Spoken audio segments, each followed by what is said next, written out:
Horses can be suffering in the deepest of ways.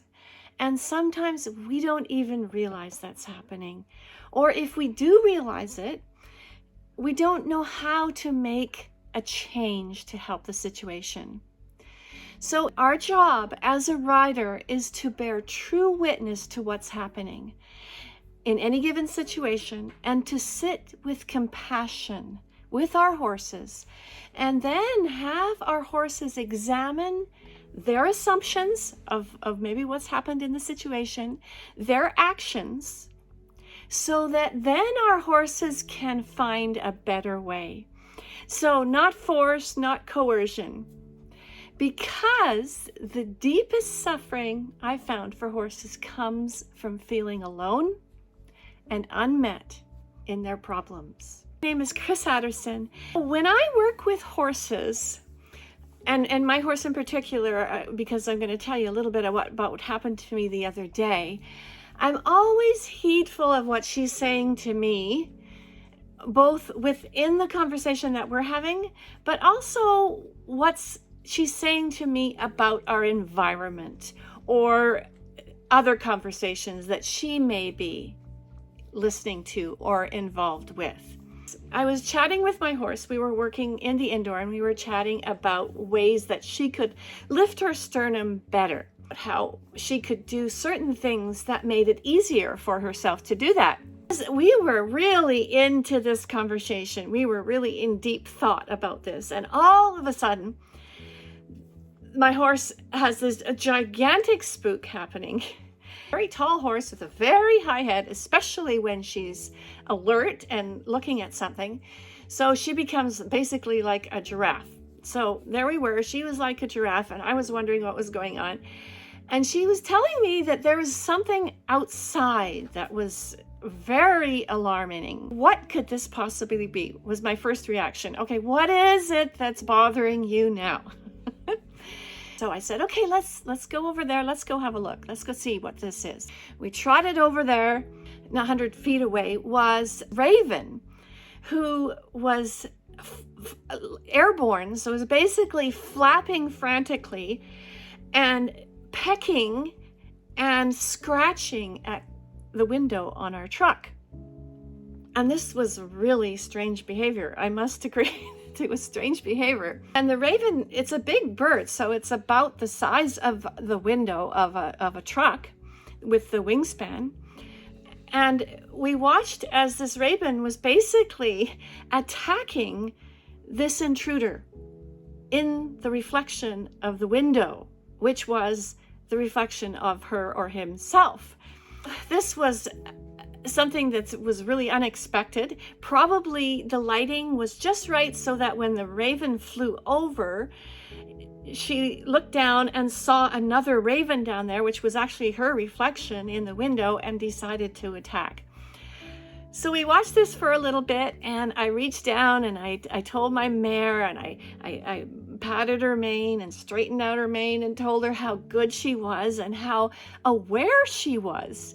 My senses didn't pick up on it. With her in this much of a high alarm state, I was a little bit apprehensive to clap my hands to see what would happen. But I did. I first clapped my hands quite quietly. She wasn't bothered at all. Her attention was completely on this flapping thing. And then I clapped my hands really loud, and the raven crawled and picked up its huge body and flew off. I felt a change within her. She totally relaxed, and her body almost puffed up underneath me. And I could feel that she was like, yeah, okay, this is awesome. My rider is looking after me. A lot of times we're not able to actually go through this process because we are so mired in our own struggles. And it's not your fault. It's not at all your fault. But we get so entrenched in our own subconscious patterns that are residing within us, within our bodies, that we're not even able to see what's going on and how we can change that situation.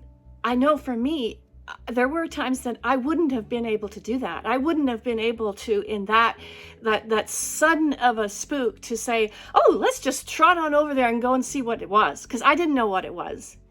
There's a lot of inner work that can happen that can help you, and this is what we do in our program. In our program also, we teach 3 levels of listening. This helps riders to actually understand about listening, because there's a lot of times people talk about listening. Oh, you've got to listen to your horse, but not in this deep of a way.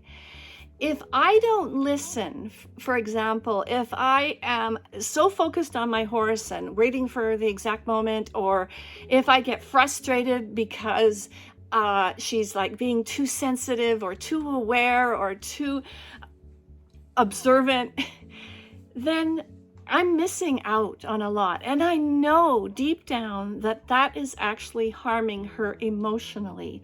So that does not help our relationship. When we can get over these things ourselves and get to the point where we can be brave enough and courageous enough, and the horse borrows our courage, and we help the horse to go and face what's the biggest, scariest thing that they don't know that what's there. When we deeply listen to our horse like this, they can then in turn really listen to themselves deeply, more deeply, that they can then connect to their truth better.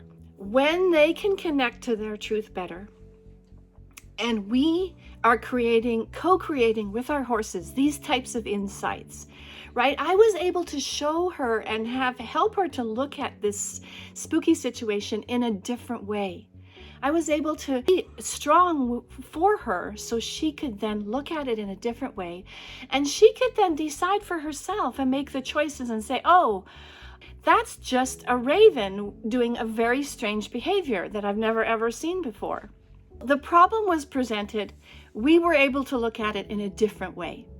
If you've been in a situation like this, but you have not been able to overcome it in some way, I know it's pretty common, because many times it's impossible. You need help. You can't do this alone. And I've proven it many times over with my students. You're just not able to see what's right in front of you because of the subconscious blocks. It's just too difficult. And that's why I developed my program, was to help riders to get there sooner, to help them to get results sooner, to help them to build the bond with their horses sooner, rather than taking so long. Because this little story that I just told you here is an example of, basically, I was able to give myself some brownie points from my horse's perspective. My horse then could see that I was there for her. I didn't have to fix anything. I did, actually. I fixed the problem on this day, but a lot of the times you don't have to fix anything. So they can connect with their truth better. They can understand themselves better because they borrowed our courage. And this helps everybody, our horses and us, to be more confident, to be able to listen to more, to be able to go to the deeper level of listening, the very deepest level of listening, and to help us to be more skilled. If you have stories relating to this, feel free to put notes for me below. I will always come in afterwards and chat with you. Subscribe to my YouTube channel, and I will see you next time.